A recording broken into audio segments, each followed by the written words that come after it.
What else have I got? Hello, everyone. It's Fred Staub and Les Jackson. We are about ready to take you on a ride around the automotive industry on cruise control. This week, we've got Buick revising the Enclave, Kia revealing the Niro EV, and we're going to talk about, V8s not going away just yet, Les Jackson. When's the last Not time you had a quite press yet. car with a V8?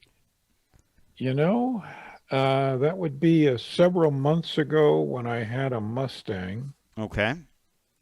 Yeah, but okay. they're pretty uncommon. Yeah, unless you have a pickup truck or a big body on frame SUV. Yeah, So we'll talk about that, and there's no slowing down to the reveals. It sounds like a broken record, but there's just tons of vehicles. In the second hour, we're going to talk about Toyota making a Corolla crossover. They said to appeal to people who don't want sedans. I can tell you what it won't be called. What? The Corolla over. Yeah, that's a good one. I like Yep. that. And then I'm going to have an at the wheel of the Lexus ES all-wheel drive F Sport. This year, Oh it's yeah. the first time they've gone all-wheel drive or offered all-wheel drive in that vehicle. So we'll talk about that. Yeah. Well, we always have a lot to talk about. We have an amusing story about a parking spot that's so expensive nobody will believe it. Yeah. Do you know I actually saw a parking spot that was worth $75,000? I mean, it may not have been worth $75,000, but that's what they were charging in New York City. It was just an open spot. Now, Yeah. whenever I go No, not past even two, underground. not even underground, it was just an open spot, like as Ooh. if you were pulling into the grocery store or something. And I see two spots sitting there now, and I think, wow, well, there's at least $150,000 just sitting there, But it's crazy. This one we're going to tell you about is a lot more expensive, though. I won't tell you how much. We'll just tease it. But we'll be right back with cruise control in a second. So buckle up your seatbelt, fasten up your helmet, get ready, because we're going to take you on a ride around the automotive industry. Take care.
Magazine with co-hosts Fred Staub and Les Jackson. Control. Everything you need to know about new and used cars. Control. Industry news. We'll fix or repair your car on the air. Control. Fasten your seatbelts and let us take the wheel. Now, your ride is about to begin. Control. Because you're on cruise control. Cruise control. Cruise control.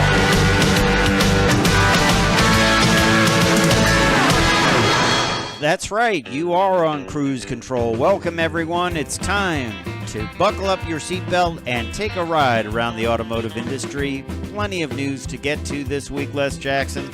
The reveals just keep coming, don't they? They do. Everybody wants to show off their stuff, and it's really easy to do virtually. Yeah, it sure is, and most of these reveals still remain virtually, so we are going to talk about it. Buick revises the Enclave and gets to take on BMW, taking on some pretty big competition, aren't they? Yep, well, you got to be pretty confident. That's right. And over at Kia, they just revealed the Niro EV. Yeah, of course. A lot of those coming. Yeah, a lot of those coming. Kia, of course, had the EV6 not that long ago. You and I talked to James Bell from Kia about that, but now it's yet another electric vehicle, the Niro EV. And Ford wants to pay customers to wait for their vehicles delayed by chip shortages. And production of Nissans Electric crossover also gets pushed back to, well, because of chip shortages. It continues, doesn't it? I have a bag of chips down in the kitchen. Are they barbecue? No, I don't like barbecue. I'm a purist. I like potato chips, Fritos. Anyway, back to the automobiles. Even though the world is going electric, which we're happy about, the V8 still lives, and it lives big in the engine bay of the Jaguar F-Type and Ford's twin-turbo Godzilla. It's not intimidating at all. No, not at all. I think it actually is meant to be intimidating. Plus, we'll tell you about the world's most expensive parking spot.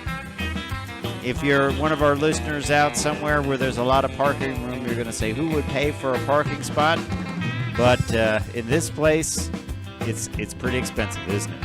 It's hard to believe. Yeah, well, we'll tell you about that and a whole lot more when we get rolling on this edition of Cruise Control. I'm Fred Staub. He is none other than Les Jackson. We are glad you're along for the ride. Don't forget to check us out at cruisecontrolradio.com, where you can like us on Facebook and follow us on Twitter. It's all there.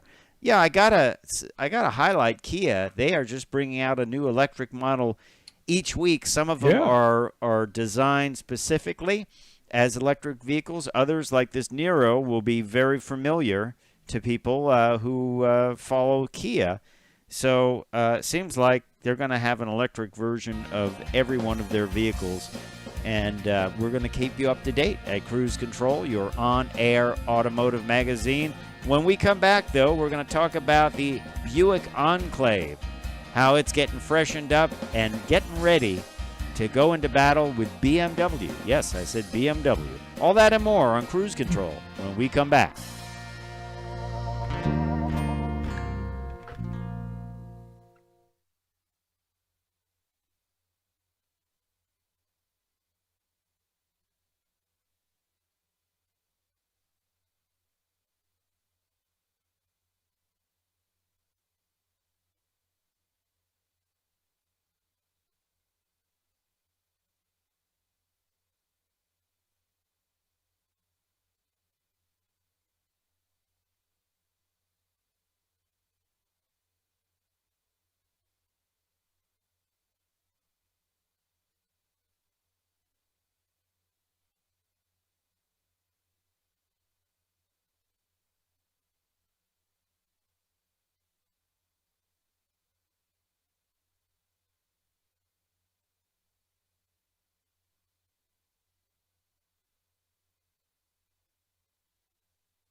Cruise Control. And welcome back to Cruise Control. Les and Fred at the wheel, sorta.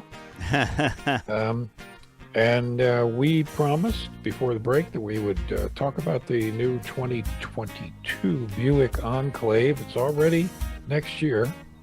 Yeah. Even though we're only halfway through this one. Anyway, it's the next in line after they redesigned the Envision and the Encore. Yep. And they say, because we haven't been in it, they say it's everything the customers want. Yeah, it's. They also say they're taking on the likes of BMW with this, and we should take. That's a pretty interesting claim from them. They've done a lot to it to make it more premium, I would say. They've restyled the center console with a push-button electronic transmission range select. Mm-hmm. That's become pretty common, hasn't it? Shifters are kind of disappearing. Well, they sure are. And everything I have now is a little knob. A knob or push button or something like that. So they've done that. They have available heated, ventilated, and massaging front seats. Do you like massaging front seats? I do like them. Yeah. The only time I don't like them is when they just turn on automatically, and you're like, "What's going on?" Yeah. This chair is getting fresh with me, right? Yes. Don't touch me. On the outside, they redesigned the front fascia, the grille, the headlights, a unique sport touring grille, and 20-inch wheels, and the rear fascia is updated. And then it's got a 310 horsepower, 3.6-liter V6 with a 9-speed automatic transmission, Buick's quiet tuning technology, and available all-wheel drive. Now, if that's not enough for you, Les Jackson, they also offer the Avenir Trim, which has unique front and rear fascias, grille, body-colored lowers, tail lamps, liftgate, emblem, and wheels. Heated, ventilate, massaging front seats, enhanced automatic braking, adaptive cruise control, and more. Do you think Buick is ready to take on BMW, the likes of the X whatever from BMW with this? I think so. I think, first of all, when you drive a Buick, you realize, it's not the Buick from our childhood. Yep. They also, BMW drivers, of course, are devoted to them. But the fact is, BMW tends to have a harsher ride. Yes. For Americans. Yeah. For the American market. Yep. I think people, when they test both, are going to sort of lean toward Buick. It's interesting you say that. I noticed, they talk about quiet tuning, and there's definitely a quietness to the vehicle, whether it's more sound insulation or active noise suppression or whatever. They've really done a good job of making the vehicles quieter than the typical vehicle, wouldn't you say? Absolutely, and that's becoming more and more important. Yeah. People are just tired of so much road noise. Yeah, it's fatiguing. It definitely is fatiguing. I mean, the other thing is, how do you make yourself stand out in a sea of crossovers now? There's more and more and more of them. Everyone wants small, medium, large, and extra large. How do you do that? I mean, have they done enough to do that? I don't know. Well, not in the extra large category. No, they don't have an extra large category. This would be their medium large, I would say. Well, but their market, if you look at their commercials, they're really aimed toward women. Mm-hmm. They are. We've had the marketing people on before. They say that Buick buyers are women. Yeah. And that's pretty smart. Yeah. And, typically young women, 30-ish. Mm-hmm. So I think they're going the right way. Yeah. Well, that is a freshened Buick for you. I don't know if we don't know when it will be out, but look for it sometime when they start making chips again. Yeah, I was just thinking the same thing. You can get the chipless version, which has nothing in it. Yeah, that's just an ongoing problem. And frankly, I was reading a story about how the Camaro can't be ordered, the 2022, because they're just not building it. It's a low-volume vehicle. They have a chip shortage, and they're just going to, wait it out. Let it sit. Yeah, exactly. So it's kind of a conundrum, I guess, wouldn't you say? That's not a good thing. When Conundrums. It's a car conundrum. That's right. When the assembly line sits there, just stopped. Yep. Well, we'll talk about that in one case about that, too, when we come back on Cruise Control, your on-air automotive magazine. I'm Fred Staub. He's Les Jackson. We'll be right back.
Cruise Control. And welcome back to Cruise Control. Fred and I, we're just talking about the old days. Of carburetors, crank windows. Carburetors. There weren't any electric vehicles.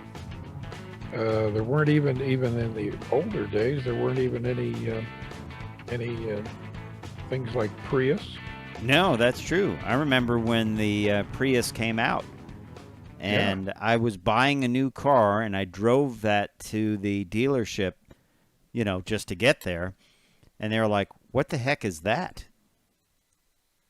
I drove the first Honda Insight, which was that little thing with the fender skirts. Yeah, I like that thing. I thought it looked futuristic. It was cool. Yeah, it had a it had a 3-cylinder engine, didn't it? Yeah, and it was before the Prius. Mm-hmm. And I drove the thing everywhere I went. People said, what is that? What, is it a toy? Is it for real? What Yeah. is it? Yeah, What's it exactly. do? Yeah, exactly. So, But anyway, Kia isn't doing that. Instead, they're revealing yet another EV, mm-hmm. the Niro, and we're going to have to get James Bell back on. I think he needs to just sit here and Yeah. talk about these cars. But this is a very familiar shape. The Niro is sort of a small station wagon in their lineup, isn't it? Yeah, sort of a slightly tall station wagon. Mm-hmm. And it unfortunately doesn't come with all-wheel drive, at least in the gas version. But let's talk a little bit about the this electric version, which was just revealed this week. The EX is $39,090. The EX Premium is $44,650. But look for these things to get a lot less expensive, as they are talking. The government's talking about upping the benefit to $12,500. Wow, Yeah, so that's an incentive. yeah, that is an incentive. Yeah. Now, the powertrain for this is a state-of-the-art 64-kilowatt battery, 201 horsepower electric motor. Electric range is 239. So you would compare this to something like the Chevy Bolt, I would say, wouldn't you? Right, right. It comes with what they call drive-wise features. Forward collision warning is standard on EX and EX Premium. Forward collision avoidance and blind spot collision warning. Standard lane keep assist. So it comes with a lot of safety features. This would be a good first step for someone looking to get into the electric car world with something, a familiar shape, I would imagine is the best way to put it. Charge port on the front, which is just, it's not a bad thing, frankly, to have the charging port on the front of an electric vehicle, because most people are going to charge it in their driveway. Yep. And they're, they're going to have this, and it would be easier for them to plug it in, right? So, Well, that's right. I think it's the most convenient spot. yeah, I would say so too. So there you have it. It's just another one of the vehicles from Kia that you're going to be seeing a lot more of. I guess they'll be fully electric in a few years, which is pretty impressive, and a big goal of theirs. And you're right. We'll probably have to have James Bell back to talk about it, right? You know what's interesting is these electric, semi-electric vehicles, all the vehicles, they're getting heavier and heavier. Yeah. This weighs 3,800 pounds. Wow. Well, bigger batteries. And, this week there was some discussion about we'll do a mini as the Tesla turns, I guess. We'll talk about it. But Elon Musk kind of decontented the Model 3, took out the lumbar support, adjustable lumbar support on the passenger side. And some people complained and said, where is it? And he said that they log every feature used in a Tesla, that it's constantly communicating. They noticed not too many people used it, so why should they keep putting it in the vehicle? And they can reduce the mass of the vehicle by taking it out. I don't know what that would weigh. What would it weigh? It's a pump. It's some tubing. It's a little air pump and a bladder. 3 pounds. Yeah. But decontenting typically means that they want to make more money, doesn't it? It's called cheapening. Cheapening, yeah. Do you think he actually does that? He actually has someone sit there and say, how many times did people use the lumbar support in the driver's seat, in the passenger seat? If it's electric, it's probably talking to the main computer, and every time the switch is turned on, it just counts. Wow. Talk about crunching numbers and crunching data. Well, but again, once you set the lumbar, you don't touch it. Well, remember, too, we were talking about black box technology and how they could tell which door was open when and all that. So imagine if you have millions of cars and you are crunching this data. Think Yeah. about that. Think about that, Les Jackson. All that data going through and somebody calculating it. It's pretty amazing, isn't it? Yeah, that's right. Congratulations. You've graduated from MIT as an engineer, and here's your job. Counting how many times Counting. the door is open. Counting how often Bertha has used the lumbar support. Yeah. Gosh. Hey, you're listening to Cruise Control, your on-air automotive magazine. We try to keep you up to date on what's going on in the automotive world, and we are glad you're along for the ride. Don't forget to check us out at cruisecontrolradio.com. Like us on Facebook, follow us on Twitter, all that and more. cruisecontrolradio.com. Ford wants to pay customers $1,000 to wait for their cars, cars that are delayed by chips. As you know, we talked about this a couple of weeks ago on Cruise Control, how they are building F-150s and Explorers and other vehicles like that and just sitting them to the side, parking them in big parking lots outside their plants because they don't have the chips. Now, this story is from Cars Direct. They confirmed that a letter was sent to dealers and that they should basically pay people money to wait for their vehicles. So they have up to an impressive $1,000. It's called a retail order bonus cash certificate. And it offers, Ford offers this on the F-150, the Expedition, but it doesn't offer it on newer models like the Mustang Mach-E and Bronco. Of course, no one has a Bronco yet, do they? No, No, not yet. not yet, but it's coming and people are excited about it. So, for those who have already been offered the deal, the good news is the incentive is available retroactively for orders dating back as far as April 1st. Ford has also slipped dealers $250 for vehicle orders. So I guess they want to keep the people pretty happy. Remember, with the Bronco, they've done some special things with the Bronco itself as far as giving people options and giving them, coupons for aftermarket equipment. And it's good that they do this, but let's face it, it costs them money. And it's just another bit of cost that will impact their bottom line, right? That is true, but it's cheaper than losing the orders. Yeah. You don't want people to walk and say, well, I'll just buy a Toyota because they got that in stock. And Toyota, of course, did a little bit better job with stocking up on these chips. So, and no, I don't think anyone saw this coming, although, frankly, in many ways, I think they should have, because if you have one point of purchase for anything, one supplier for anything, it's a big problem. And it could lead to bottlenecks. We need to research that. Did they see this coming and just assume it wouldn't be a big deal? Yeah. Well, it may take up to the end of the year for them to catch up, so it's going to be a tough market if you're buying a new car. We're going to tell you about another vehicle that was delayed by the chip shortage. This one's from Nissan. So stay tuned to Cruise Control.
Cruise Control. And welcome back to Cruise Control. I'm Fred Staub. He is Les Jackson. We are continuing on our ride around the automotive industry, Les Jackson. We were talking a little bit before the break about vehicles that have been delayed in many ways, like the Camaro. Basically, production, you can't order a 2022 because they can't make it. Yeah, the limited production stuff, pretty much all the manufacturers, they're just shutting down. Send whatever chips you have over to the big stuff. Yeah, exactly. So one vehicle that I think a lot of us were excited about is a one by Nissan, and is the Avenir electric vehicle. This vehicle reminds me a lot of when the Murano came out. It has I was very interesting thing. styling that really stands out. A lot of people are excited about this. They're saying it could be the most exciting thing to come from Nissan in a long time. Beautiful looking vehicle. We have some pictures up on our Facebook page. You want to check it out. But very Murano-like and very, very sleek. All electric. Certainly would be a big seller for them, I would think.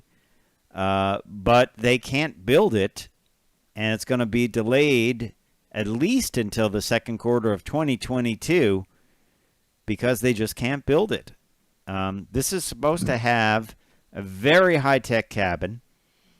The most powerful version will produce 388 horsepower while getting a range of around 300 miles with the bigger battery option. Both front and all-wheel drive versions will be available. And it will have, of course, all the safety features that you can get now on current gas-powered cars.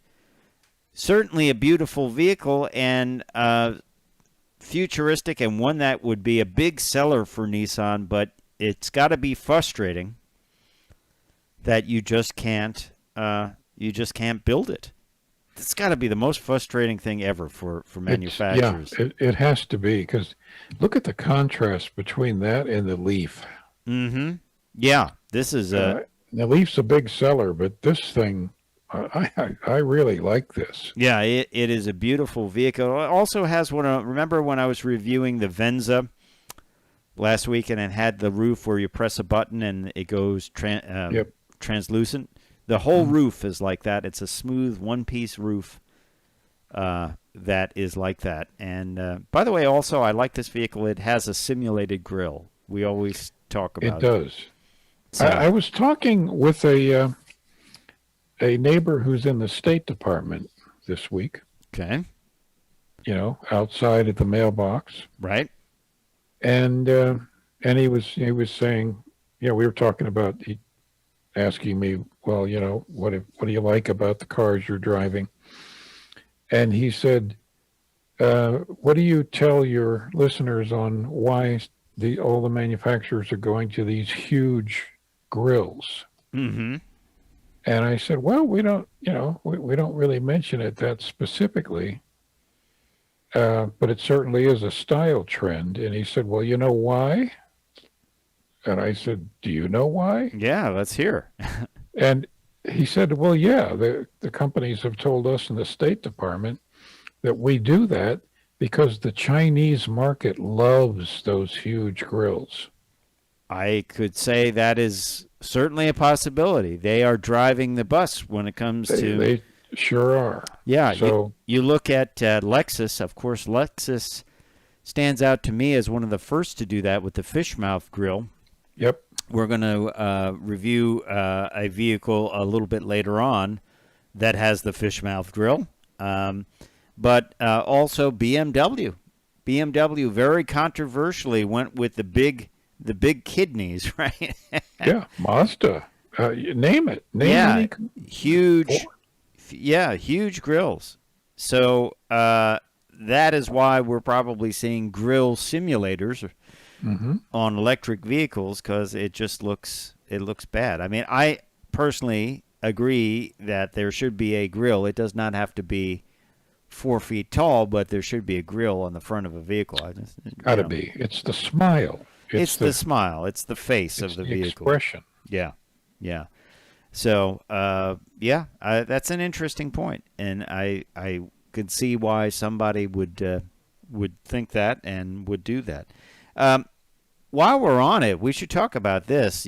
Talk about constraints and problems with supplies. Last week, only 3 new Corvettes were built for the whole week at Bowling Green, Kentucky. Now, this may not be related to the chip shortage, but it may be another shortage, and that's not good, is it? Well, 3 of anything at a car plant is just. How many I'm do sorry. they build a day? 200 normally? Yeah. Well, they like 30,000 a year, so yeah, about 100 a day. Yeah. So when you're down to 3, that's not the best number to be at, is it? Well, what about all the workers? I don't know what they're doing. Maybe each person tightens one bolt, and then Yeah. That's right. You wind the window down halfway.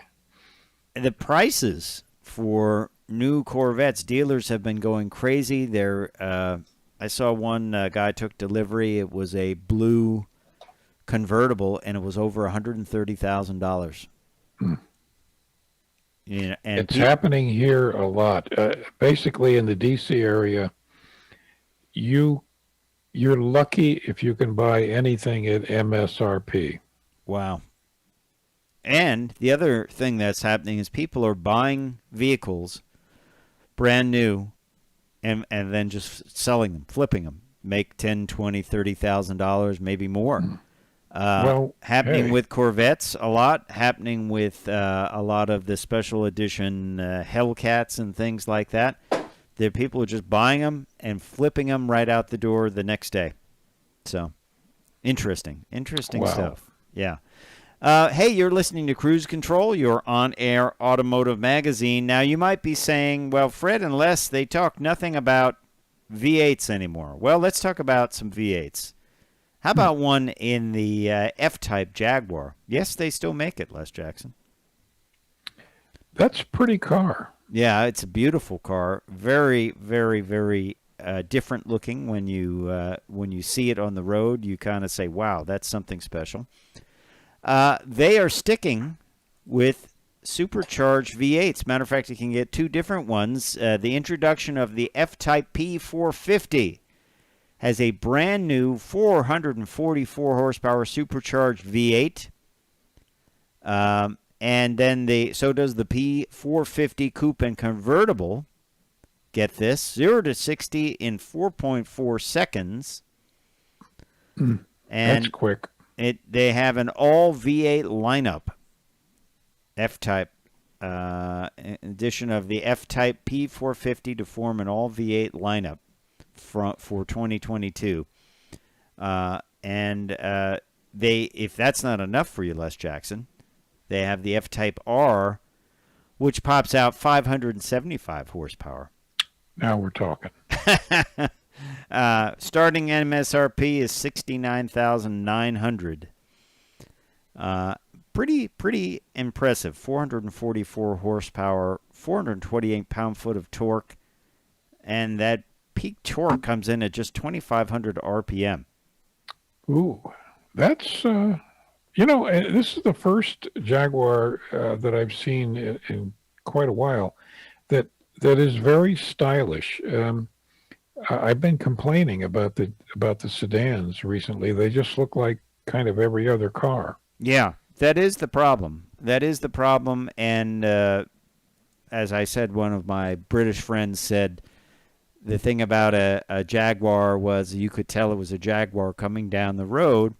Now they kind of look like just a regular car, a nice luxury car, but it's not a unique car. It doesn't look unique to the rest of the world. So it's true. It's true. I think it's kind of sad that has happened, but just take a look at the F-Type. The F-Type, I think, still is a unique vehicle, and it is still one that will stand out when you see it going down the road. It has that traditional, classy Jaguar, you know, persona. Yes, yes.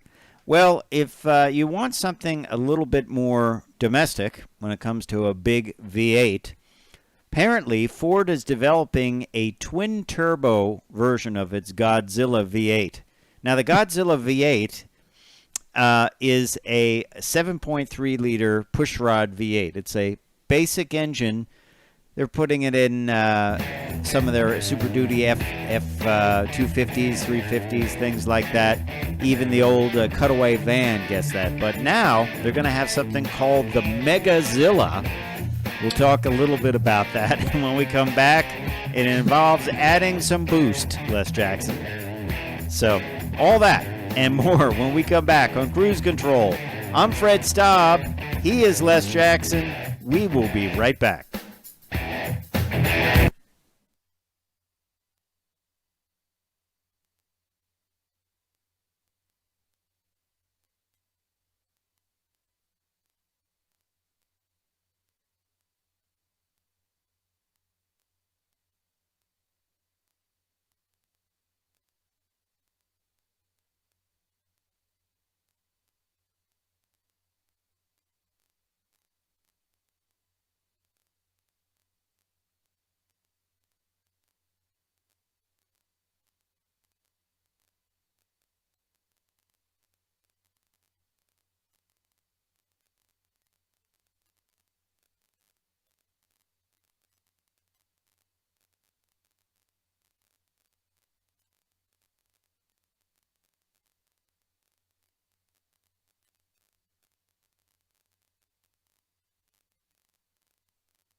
Cruise Control. And welcome back to Cruise Control, your on-air automotive magazine. I'm Fred Staub. He is Les Jackson. We are glad you're along for the ride here. Don't forget.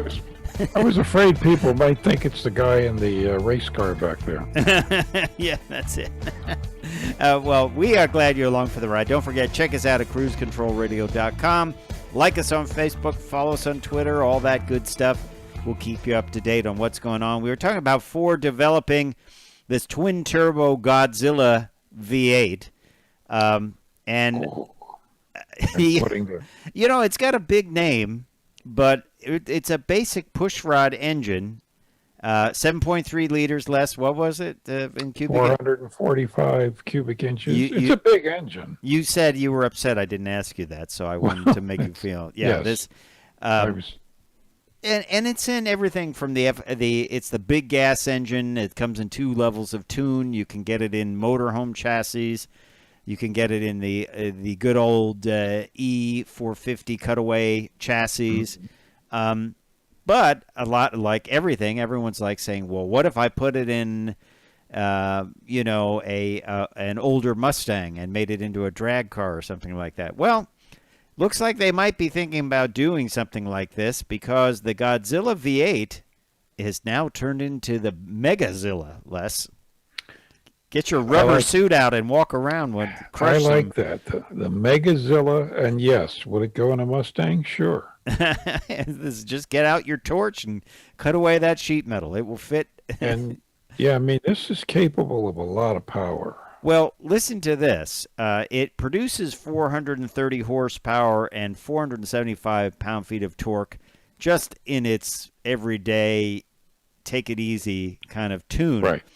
But FordAuthority.com is telling us that they have found out that the folks at the Blue Oval are developing a twin-turbo version, and they've dropped it in.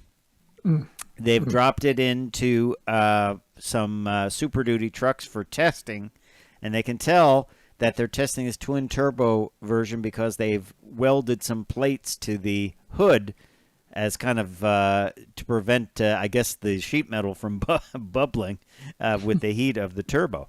So this could be a pretty interesting thing. Now, you know that the Raptor, the Ford Raptor is coming out, and they're going to have the Raptor R.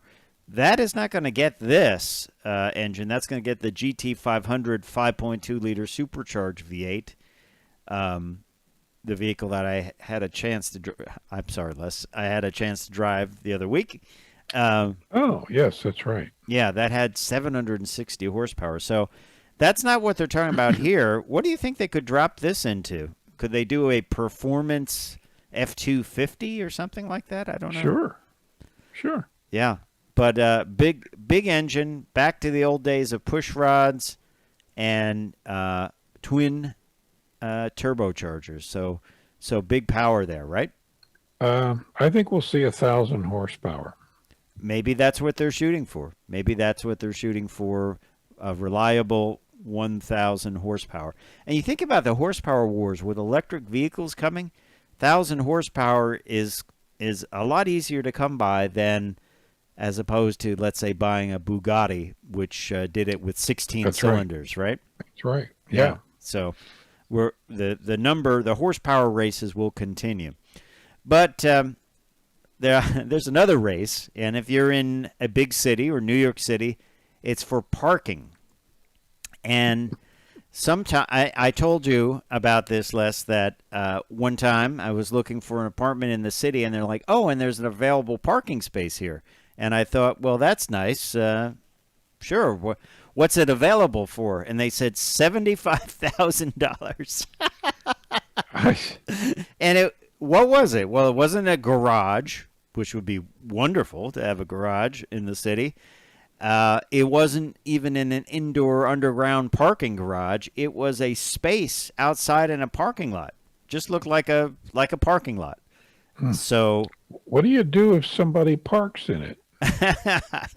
I think you just tow them away. I think you own the car if they don't move. Yeah, I mean, but now here, the condos around me here in DC, if you buy a parking spot underground, it's about 15 to 20,000. And it's your own spot. It's got a number on the ground, right? You can't Right, you can't right. just say, "Oh, here's this parking space."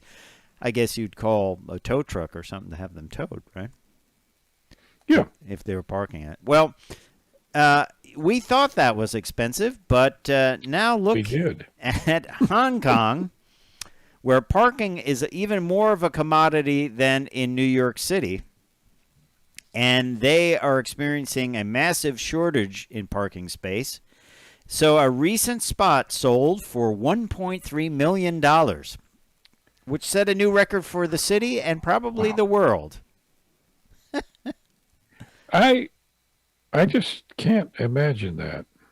I would hope something like that would have, at least a plug-in for your electric vehicle and maybe some water to wash your vehicle, or are there any amenities whatsoever, or is it just, a paved portion between two lines? How much did his apartment cost?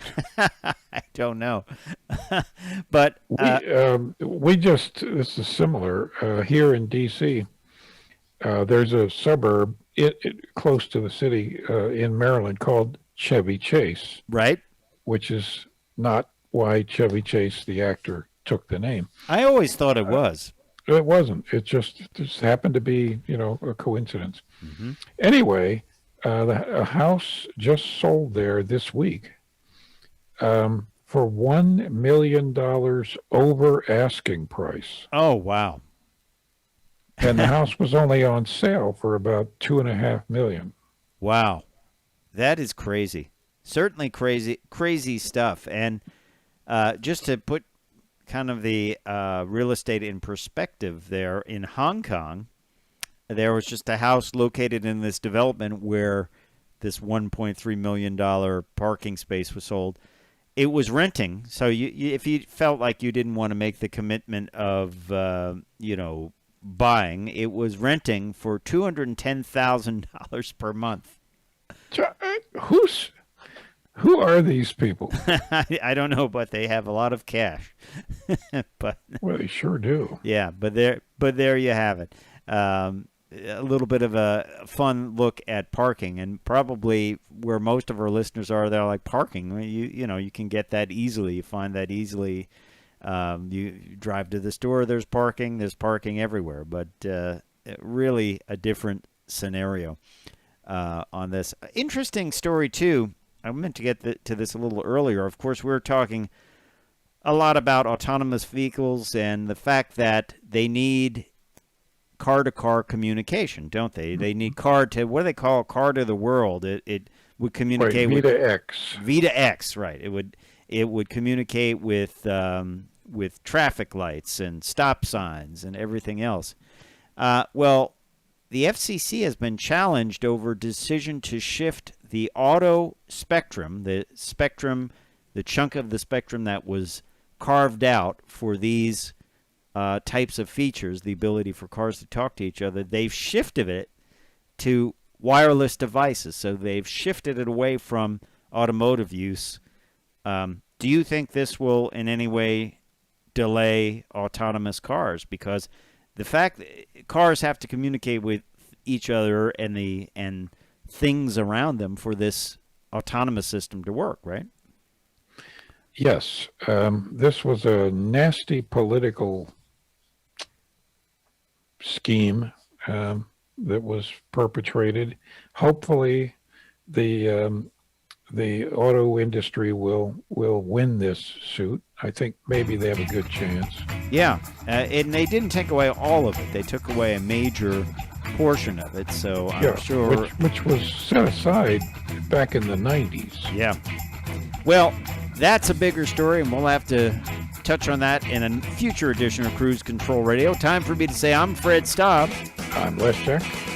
We're going to see you down the road. Bye.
Hey, it's Fred Staub and Les Jackson coming up on this hour of Cruise Control. We've got a lot going on. It seems like Toyota was revealing everything for the next 10 years. They did it this week, didn't they, Les? Well, they did, but Toyota has a good track record with these strategies. Yeah, we're going to talk about some of the things they brought out, including a Corolla crossover. If we need more crossovers, we just don't have enough crossovers, so we need more of them. Yeah. I think what's interesting about this one, and we'll talk about it during this hour of Cruise Control, is it will be offered as a hybrid, so that will probably be a very high mileage crossover in all-wheel drive. So we'll talk about that, and then also they brought out this finally, the 86. The new 86. Yeah, the new 86, of course, controversially named because 86 means 86. It means junk it, get rid of it. Yep, trash it. Yeah, so we'll talk about that vehicle. And then what else we got? Well, we got BMW, and they have a new vehicle out. It's a wonderful, catchy name, IX XDRIVE 50. Oh, yeah. Well, immediately you identify with it. Yes, it makes me want to get the T-shirt. I am not impressed with the grille shape. No, well, we were talking about that earlier, the bigger grills, And then... I just don't like the shape. Then there's this vehicle. I like that shape. Rimac Nerva. It can do 0 to 60 in 1.8 seconds, and it's street legal. Whew. 1.8 seconds. Quarter mile in 8 seconds. This is like an incredible fast car. But we just can't let Hammond drive it. Yes, because Crash Hammond, Mm-hmm. he really has it. I mean, he's crashed like a dozen cars. Yep. And then we'll talk about one thing that could be getting an update, one of the oldest things on a car, and that is the side view mirror going virtual. Yep. We'll talk about that. Yep. And then Nissans is working real hard to get that phased in. Yep. We'll tell you about BMW's plans for that. And then we'll review the Lexus ES all-wheel drive F Sport.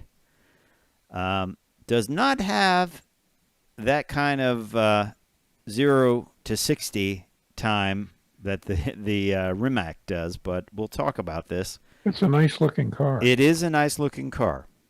It is. And we'll have a full at-the-wheel review of that. All that and more coming up on Cruise Control. I'm Fred Staub. He is Les Jackson. We want you, if you have a question or a comment or something you'd like us to cover on the show, a guest you'd like us to get on, a car you'd like us to review, maybe it's a question about a vehicle you're thinking about buying, put it in the comments on Facebook or YouTube, and we will certainly get to it and talk about it on air, won't we, Les Jackson? Absolutely. I'm getting a Toyota this week, Fred. What are you getting? A Prius. Wow, I haven't been in the Prius in a long time. So I haven't either. I'm trying to remember the last time I was in one. Yeah, I think the last time I was in one, I was on a trip in California, and Toyota provided me with one, and it was good. It was perfect for California. I fit right in. Yeah, it was. I had hair. All right. On that note, we'll be right back, so stay tuned to Cruise Control coming up in a couple of minutes.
This is Cruise Control, Control. your on-air automotive magazine with co-hosts Fred Staub and Les Jackson. Control. Everything you need to know about new and used cars. Control. Industry news. We'll fix or repair your car on the air. Control. Fasten your seatbelts and let us take the wheel. Now, your ride is about to begin Control. because you're on Cruise Control. Cruise Control. Cruise Control.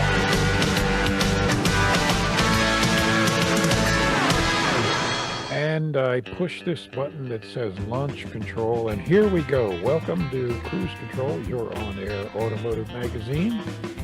I'm Les Jackson. The other guy you're about to see and hear is Fred Staub. And that's him right there looking for the screen. And we are going to cover, as usual, a whole bunch of happenings in the auto industry this week, which are mostly good happenings. Yeah, they are, Les. The reveals and new models keep on coming. We're trying to keep it all straight for you if you're trying to go out and buy a new vehicle in this difficult climate. Difficult climate being the chip shortage, the massive demand for vehicles. And that brings us to our recommendation, which is if you can avoid buying one real soon, don't buy one. Yeah, probably better to wait for it to all clear up. The chip shortage should be cleaned up by the end of the year. That's what they're saying. And, hey, then it'll be time to deal once again. Yeah, there are not many deals you can make these days. Mm-hmm. Well, let's talk about our first story. Toyota reveals a fleet of new vehicles, including a Toyota Corolla Based crossover, which should be very popular, I bet, and the new 86. That is true, and BMW shows the iX XDRIVE 50. Wonderful name there. I love that. Or I'm going to call it the 9 XDRIVE 50. Using Roman numerals. Use it. Just call it something different. But anyway, pretty cool. Yeah, all electric vehicle purpose built, and we'll tell you about that, give you a look into the future of BMW. And why are electric cars potentially getting less expensive to purchase? We'll tell you about that. That's right. And speaking of electric, the Rimac Nerva it'll never be cheaper to buy this one. No. If you're looking for inexpensive electric vehicles, this is not for you. This is not it. But if you want incredible style and incredible speed, this is the car to look at. Yeah. We were telling you a little bit during the break about it. 1.8 second 0 to 60. That is crazy. That's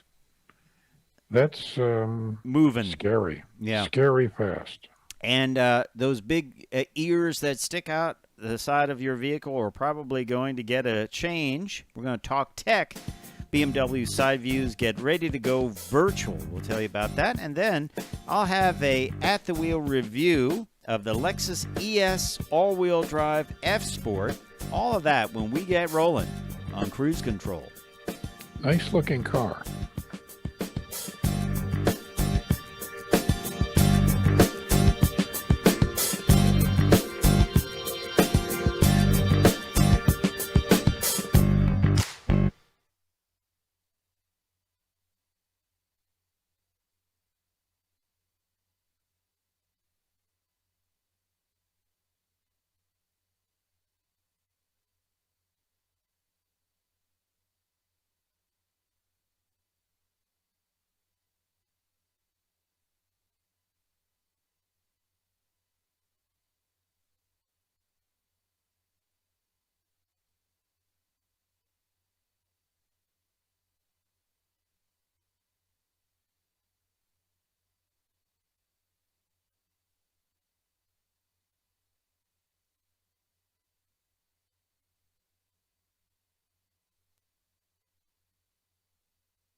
Hello, everyone. If you're watching on YouTube and Facebook, more Cruise Control coming up. And don't forget, if you want us to cover a certain story, review a certain vehicle, you have a question, you want us to get a specific guest on, let us know in the comments on either YouTube or Facebook. We'll be glad to help you out.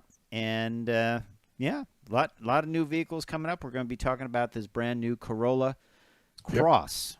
Les Jackson, and if it's, I wonder pricing what this will be like. We'll talk a little bit about that when we come back in about 30 seconds, so stay tuned to Cruise Control.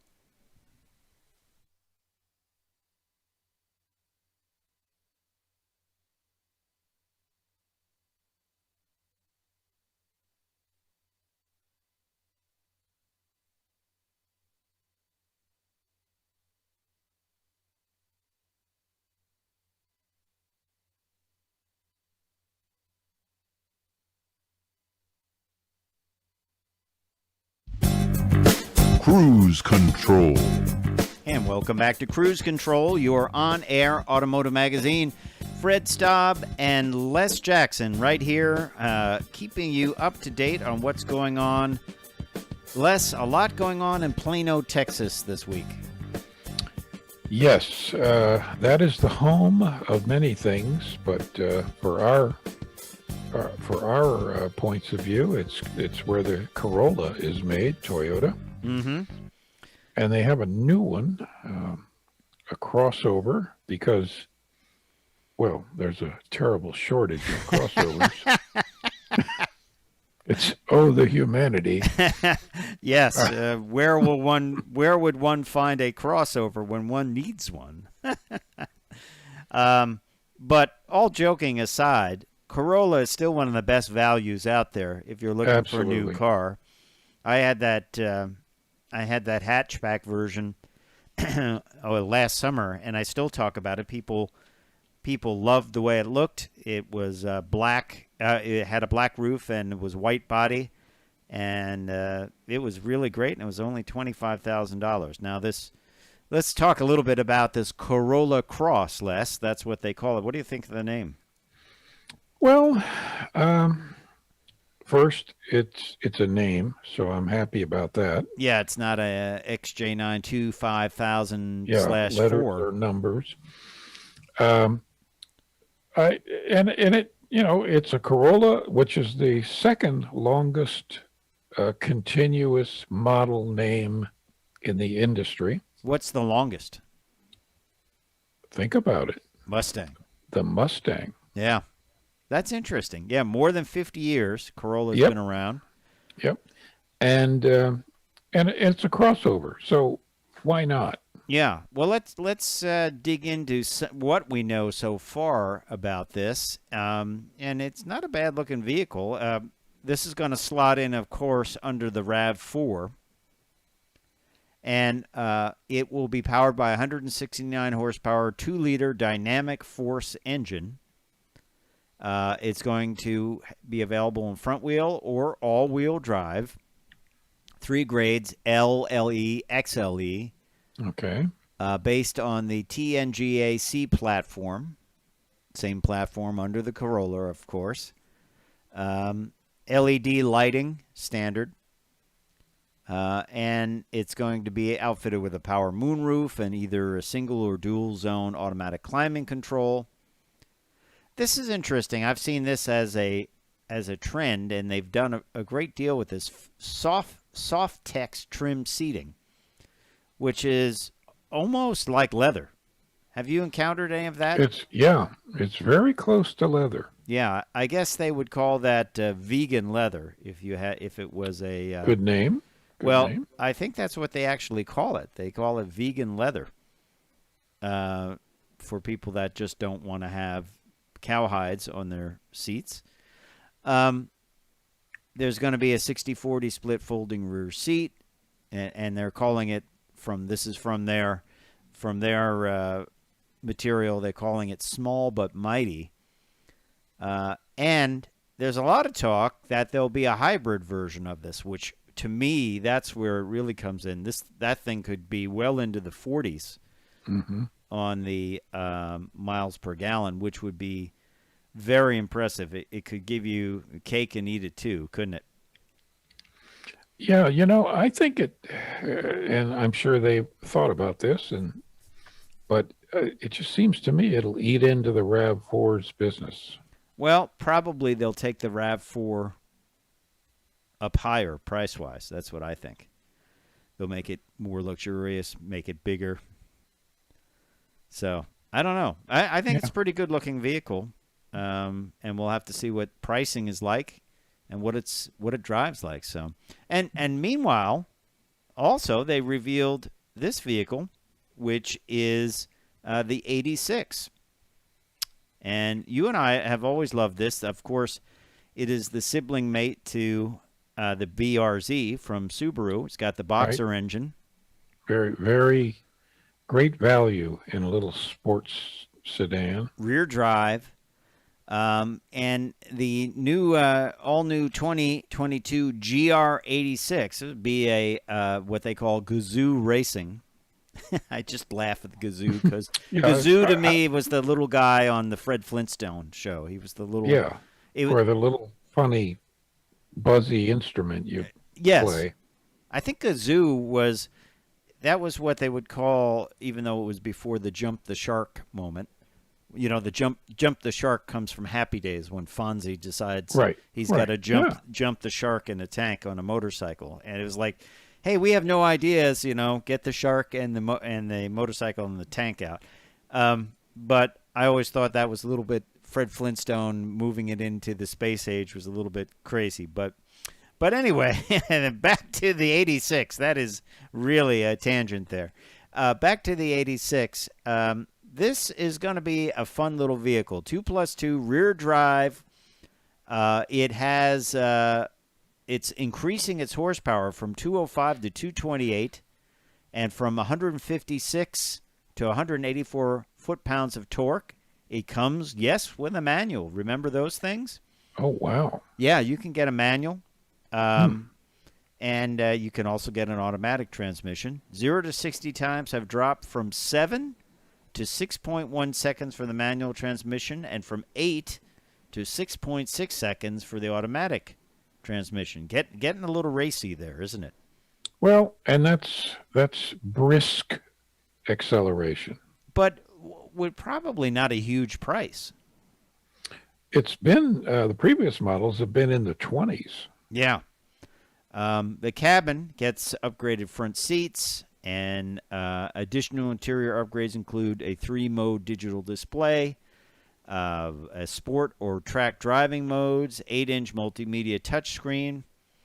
I think this is a fun little vehicle, and I just think that the fact that it's a little faster, and it is still has a manual and is rear drive, it will make this a little bit more popular. I really do. Yeah. How do you think two-door cars are doing?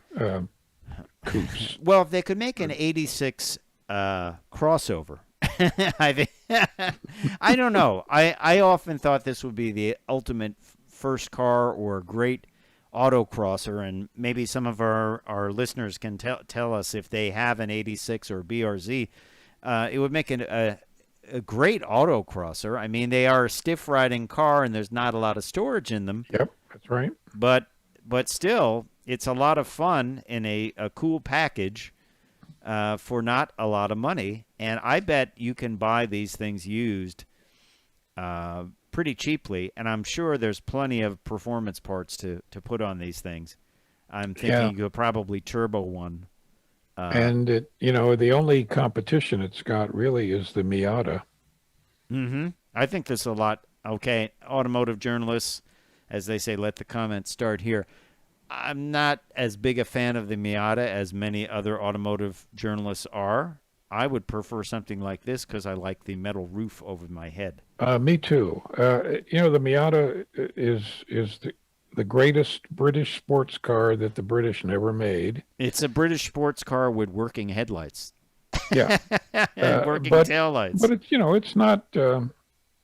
it's not terribly comfortable. It's Not on long Certainly trips. not I've very taken some fast. on long trips, and it's certainly not the most comfortable thing to drive on a long trip. So, but anyway, that is the 86. I think it's going to be fun. I look forward to driving it. I know you do. I look forward to getting it into the cruise control fleet and trying it out and giving it a good Yeah. at-the-wheel review. And maybe we can even review the manual version because we both know how to drive manuals. That's why there probably isn't one in the fleet And there's probably not one in the press fleet because when they can only give it to two 6 people. different guys. Exactly. You know, because it's nothing worse, I guess, than having a vehicle delivered and they're like, "What's this? What?" Yeah. Well, Th- wait a minute. What do I do? How do I drive this? This must be a manufacturing flaw. There's more pedals in Yeah. here than you need. So, hey, you're listening to Cruise Control, your on-air automotive magazine. BMW showing off this vehicle, the wonderfully named IX XDRIVE 50. Not a great trend for electric vehicles when you just name them a bunch of numbers and letters. But this does look pretty interesting, this vehicle. It's going to have an estimated range of about 300 miles, available with 5G and personal eSIM. We'll tell you what that is in a minute. MSRP of $83,200 plus the actually affordable for these days $995 destination. That is affordable these days for Yeah. destination, isn't it? That's an almost reasonable destination Yeah, price. we've seen them as high as what, $1,500, something like that. Destination is no Yeah. negotiation; you just pay it. Is part of the deal. But this is a purely electric vehicle. It is designed that way from the beginning. There will be a 516 horsepower version, the IX, which will include DC fast charging up to 200 kilowatts an hour. Available 5G and personal eSIM support. A single-piece panoramic glass roof with electrochromatic shadings, which has become a big thing. I think eventually they'll do away with the big screen that goes across and just have very dark electrochromatic shading. Yeah. Push the button and it goes dark. It's probably cheaper. Yeah, and then there's going to be an even more powerful version, IX M60 with over 600 horsepower, which would be the first SAV, less sports activity vehicle from BMW's M Group. Sport activity vehicle. Yeah. A lot of technology here in the suspension. They have extra hydraulic damping incorporated into the shock that will adjust the firmness progressively according to changing the suspension travel. And it also has a lift-related damping system that plays a major part in balance between sport and comfort. Remember when these systems, you hit the button, you wouldn't feel anything? And then Exactly. and Yeah. now it's completely different. So I think it's a pretty interesting looking vehicle. The grille does look like it's stuck on like a decal. It reminds me of some of the funny cars from the 70s where they would just kind of paint on the grille and the headlights in a flat space. But it's a pretty cool looking vehicle, I would say. I think it will do well. Oh, look, it's a crossover, isn't it? It is a crossover. Again, I am just not fond of that grill shape. It just bothers me. What's interesting here, too, they're using CFRP. CFRP is the composite fiber, continuous fiber reinforced thermoplastics. This is used in the Corvette, and it makes panels very, very light, like freakishly light. Remember when we were handed fenders to the Corvette, and it felt like just you had a weighed piece of nothing. paper? Yeah. It was like lifting, lifting a manila folder. Yeah, and you could balance it on one finger. So that's I think you're going to see more vehicles like that. You know, cutting down the weight, don't you think? Well, yes, it does, and it's also not only does it lower the weight dramatically, but it's actually stronger. Stronger, yeah, and probably dent resistant. When you say, Very much so, but boy, oh boy, when you damage it, the cost of it is impressive. I also think there's no repairing it. No, you have to replace it. You just have to replace it, which will make body work easier but more expensive. Yep, Yeah, quite expensive. Yeah, so that is that BMW with lots of letters in it, lots of letters and numbers. Please go back to names. We like names. Although BMW never had names. Did they ever have names? I guess the 2002. That's a number. That was about it. That was the closest thing to a name. Yeah. By the way, I want to tell you about what an eSIM does. What that means, it allows the customer with a compatible mobile service provider to use their mobile contracts, SMS call, and data allowances from their car with ease in situations where they don't have their smartphone with them. So it's interesting in a sense that, you know, it's sort of like putting another device on your existing account, as opposed to what people do now. It's actually a hotspot that you take out another account for your car. Yeah. And you know, I have to say I don't find the need for them, because cell service is pretty good. If you get an unlimited plan or something with a lot of gigabytes, it's fine for streaming audio and things like that. So I just don't know if I see the need for that. But we'll talk about that. I'm sure it's more technology in the future that we will see, right? Exactly. Hey, you're listening to Cruise Control, your on-air automotive magazine. We're glad you're along for the ride. A lot more to go.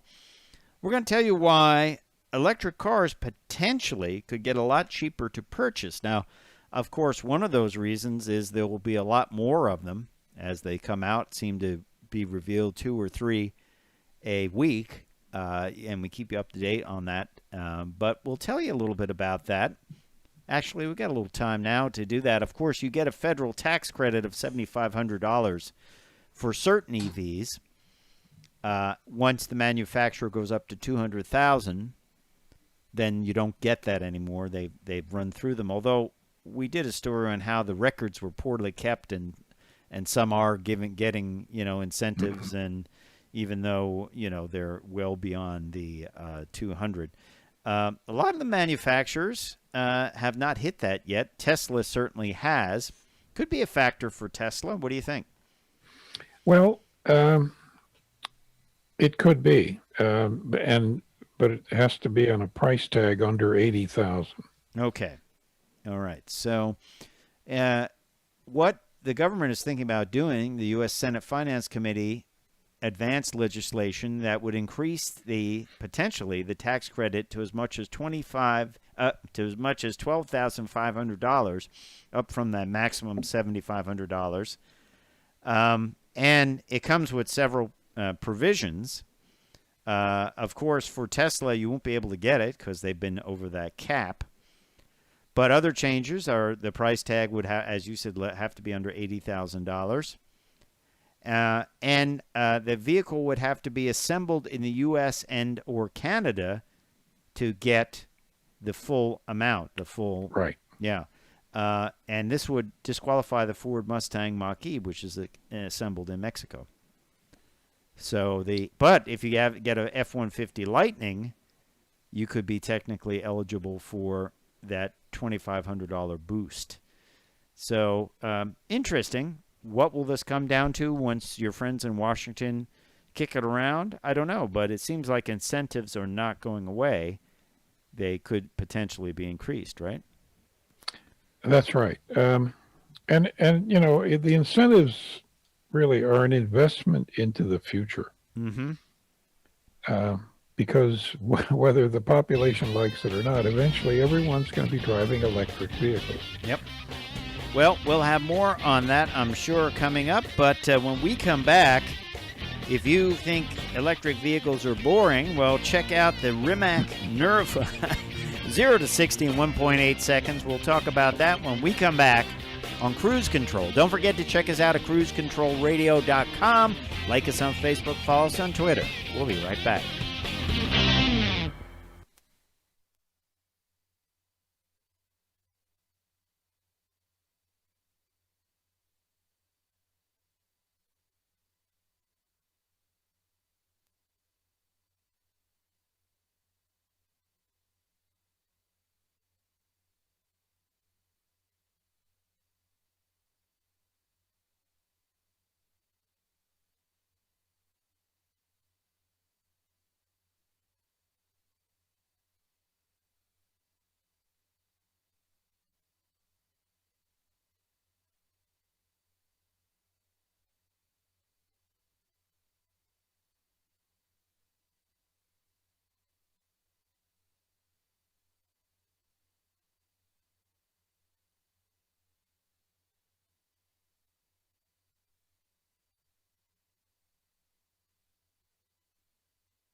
Control.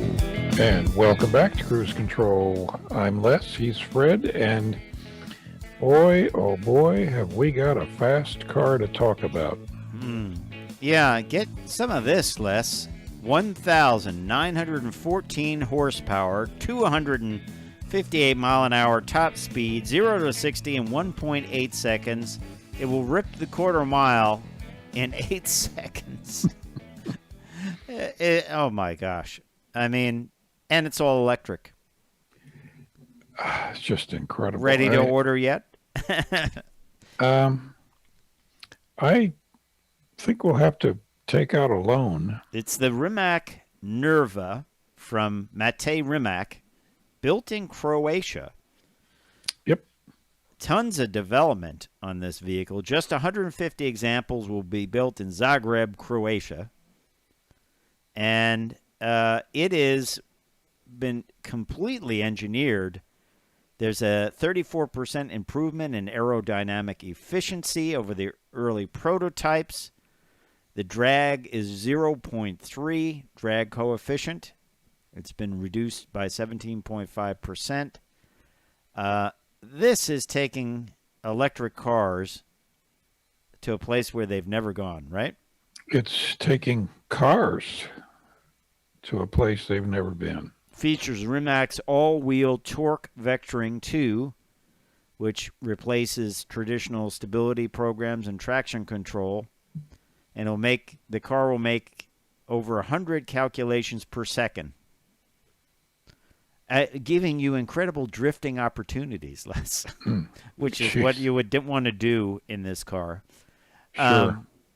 There's going to be an AI driving coach, which will include 12 ultrasonic sensors, 13 cameras, and 6 radars in the latest NVIDIA Pegasus operating system. 3 high-definition TFT screens are fitted. This is amazing, this vehicle. And I have to say, the exterior styling, while it does have those gull-wing doors, is not over the top. It's really not over the top. It looks like a sports car, but it doesn't look over the top, does it? No, actually, it's tastefully dramatic. Tastefully dramatic. That's kind of how I think of you, Les Jackson. Tastefully dramatic. Always. But it just shows you what can be done with electric power, and that is just amazing. Boy, this thing is a dynamo. Yeah, yeah, and it's exciting. I don't know whether we'll ever get to drive something like that, but I certainly think that this is the pinnacle of engineering, and I'm sure, I bet every one of those things has been sold already. Sure. I would be totally surprised if that's not the case. We often said too, as Jay Leno ordered his already. I bet he has. Sure. Yeah, I bet he has. So that is the Rimac Nerva all-electric vehicle. Something a little bit different. Are you ready for a National Day of Motoring?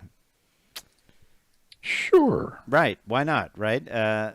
Mini has called this out. July 24th is going to be the day they want people to celebrate their love of driving. And it's going to be a mini rally, which will bring Mini owners across the U.S. to drive self-curated road trip, which is designed to give the Mini community an opportunity to rally while also complying with national and local guidelines to reduce COVID-19. Fun. It sounds like a fun event, doesn't it? National Day of Motoring.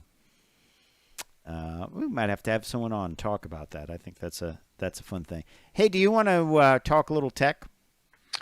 Sure, let's do that. You and I talk about this a lot, how we think side view mirrors are a little outdated. And there have been some companies looking at ways to change them. Now, BMW is taking a different approach to Audi's virtual mirror technology. None of this has been approved in the U.S. I don't know. Has it been approved anywhere? Well, I don't think it's approved in other countries yet, but they're probably a little closer. A little closer to this, yeah. So how this works, this is not like the system that's on the Audi e-tron. This is a system that BMW is looking at. And there is basically a coating on the side glass that where this image would be displayed, but it would appear where the side view mirror does. So from the driver's seat, it would look like there is a side view mirror, only it would be a camera from the outside projected onto this special piece of glass. Okay. And the problem comes is what happens when you want to put down your glass on the side, right? Well, you can't just lose your mirrors. Yeah. Nope. There's a fixed piece of glass that does not go down. Like a vent window? Yeah, sort of like a vent window, I guess. And that would be still your mirror. I could see that. I could see them picture something that's on the outside of the glass, and then you lower the glass, and then that piece still stays there. But think about how you could change the styling of vehicles. Stylists, when they design a concept, what do they leave off? They leave off the side view mirrors and the door handles. Door handles are starting to fade into the vehicle, like the Tesla door handle, and of course Dave Kindig of Kindig-It. Yep, you don't see him. You don't see him. He blends them in. So, that they're kind of gone away, and have the technology has allowed them to disappear. But side view mirrors kind of stick out like big ears, and frankly, I find that you can't make them much smaller because you lose visibility, and that's nothing worse than having a vehicle with bad mirrors. So they also create a lot of wind noise and a lot of resistance. And if you can get rid of them or put them into some kind of smaller packaging, like a small camera or something, you're going to be ahead of the game. And it's going to look a lot cleaner too, right? Well, it is. Now, we're all waiting for this. We've been waiting a long time, haven't we? Yeah, but, Again, people have to get used to it. Yeah, you can't just slam it out there and just say, "Hey, this is the new setup." So we'll have to keep you up to date on that one, and we'll see what happens with it. I think we will see something like that in the future. Or Not do what Genesis does, when they still have mirrors, but when you turn on the um, turn signal, a little round screen opens up in the dash in front of you, and that's a camera going back along the side of the car. I think that's great. I mean, I have a Hyundai Palisade right now, big SUV, and it's getting a lot of people talking about it because you just don't see them, but it has that feature as well, and I think even some of the less expensive Hyundais have that. It's a great feature, the curb cam. Yeah. Good stuff. I'm surprised more people haven't done it, but certainly a good feature. If you've never driven a car with it, I think you would probably agree. You can see it's sort of like you can see right into that lane and see what's coming, That's and right. what's not. Yeah, absolutely. Well, let's talk a little bit about this Bronco Sport. You and I reviewed the Bronco Sport last week. We did a rare at the wheel review, dual, not a or at the wheel reviews are not rare. We did very rare. it was a dual at the wheel review. That's pretty rare, though, right? Extremely. Yeah. So we had the same vehicle at the same time. The Bronco Sport, of course, it is a huge seller. And remember, this is not the Bronco. This is basically a small, compact, all-wheel driver, capable all-wheel driver. But dealers have been marking these things up as much as $10,000. Ooh. And some Bronco SUV buyers bought it because they got tired of waiting for it. Now, Car Direct cites a letter sent to Ford dealers, confirming the SUV is getting a $540 price increase starting June 1st. The base model will see a $395 increase from its current $28,315. The Big Bend will cost $400 more, and the price boost goes on and on and on up. I've got a question for you before the break. And by the way, and when we come back, we're going to review that Lexus. But do you think that there'll be so many new models that really you won't be able to easily get them, and dealers will just inflate the MSRP, regularly on these models? I think so. Sadly, I mean, they have a strong precedent of doing that for anything popular. So. All right, well, we'll talk more about that when we come back.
Hey, YouTube and Facebook, we will be right back with more Cruise Control. Going to have an at-the-wheel review of the Lexus ES all-wheel drive F Sport, so stay tuned.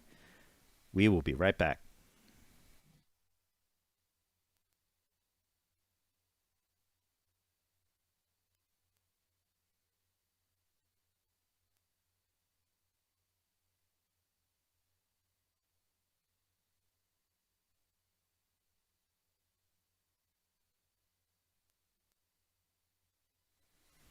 If you have a story you'd like us to cover, or a segment you'd like us to do, or perhaps a vehicle you'd like us to review, don't forget to drop us a message, leave us a comment on either Facebook or YouTube, wherever you're watching.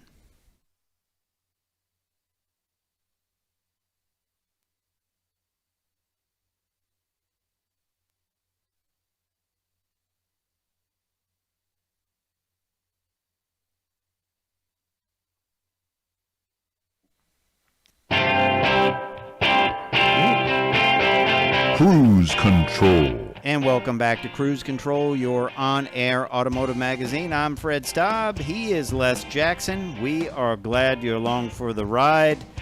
And it is time, Les, for an at-the-wheel review. This time it is the Lexus 2021 Lexus ES all-wheel drive F Sport that I had just about a week ago. Good-looking vehicle. Of course, it's got all the looks of a Lexus, the big fish mouth grille. And new for 2021, first time ever, is all-wheel drive. They have never had all-wheel drive before. You know, boy, that's late in the game. It is late in the game. Never had all-wheel drive. And this is a dynamic torque control all-wheel drive. It will provide effective traction for slippery weather and can direct 50% of the engine torque to the rear wheels. It's typically a front-wheel drive vehicle.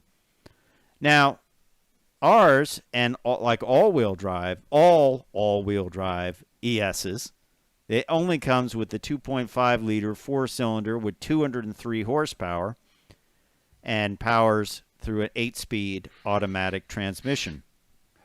The F Sport package is sort of a sporty look.